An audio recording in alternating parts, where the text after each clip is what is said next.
as we're being flexible to accommodate the world, to find that balance, that we should make sure that we're not fooling ourselves, but we are being skillful.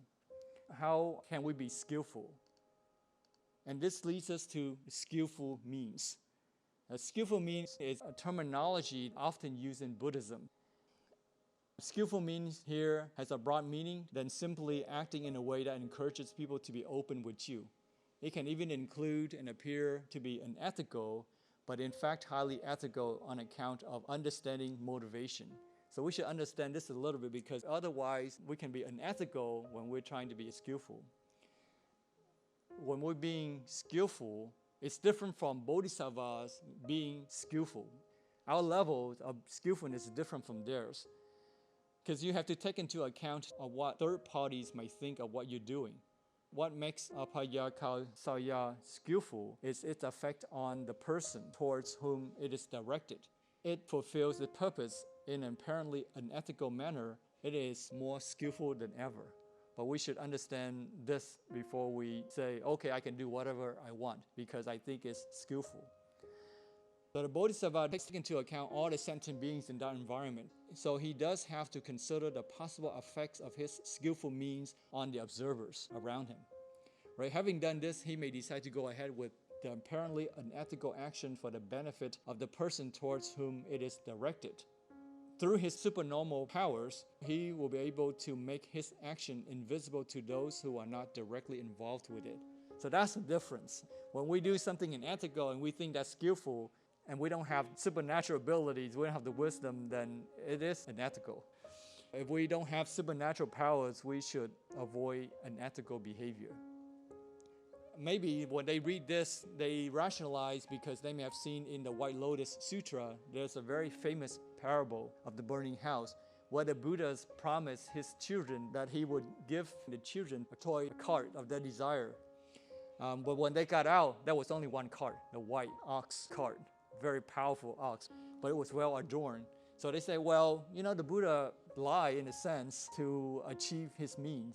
Well, we should not jump to conclusion.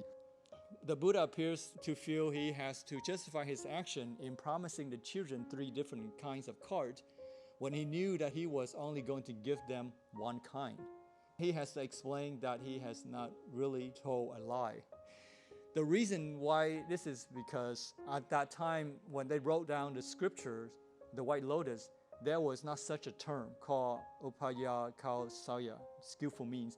This word did not exist during that time. But the Buddha appears very conscious of the fact that his skillful means could be regarded as such ordinary trickery. But eventually, that skillful means to mean skillful means in a purely spiritual sense. Upayakasaya is a skillful mean in a spiritual term. Let's say that you say, if you go outside, I'll give you a bag of candy. But then you end up giving everyone 2 bags of candy. You're not failing to keep your promise. You have overachieved. So technically, you have told a lie, but ethically, you're not being unethical about it. Does it make sense? Because you have given more than what you promised. Certainly, this message is not to be understood as condoning lies, even in a good cause. We should understand the meanings of the sutra. Sometimes people use the term skillful means as rationalization for unskillful behavior. And that's not what we're talking about. Sometimes people use skillful means to cover their own weaknesses as a cover-up.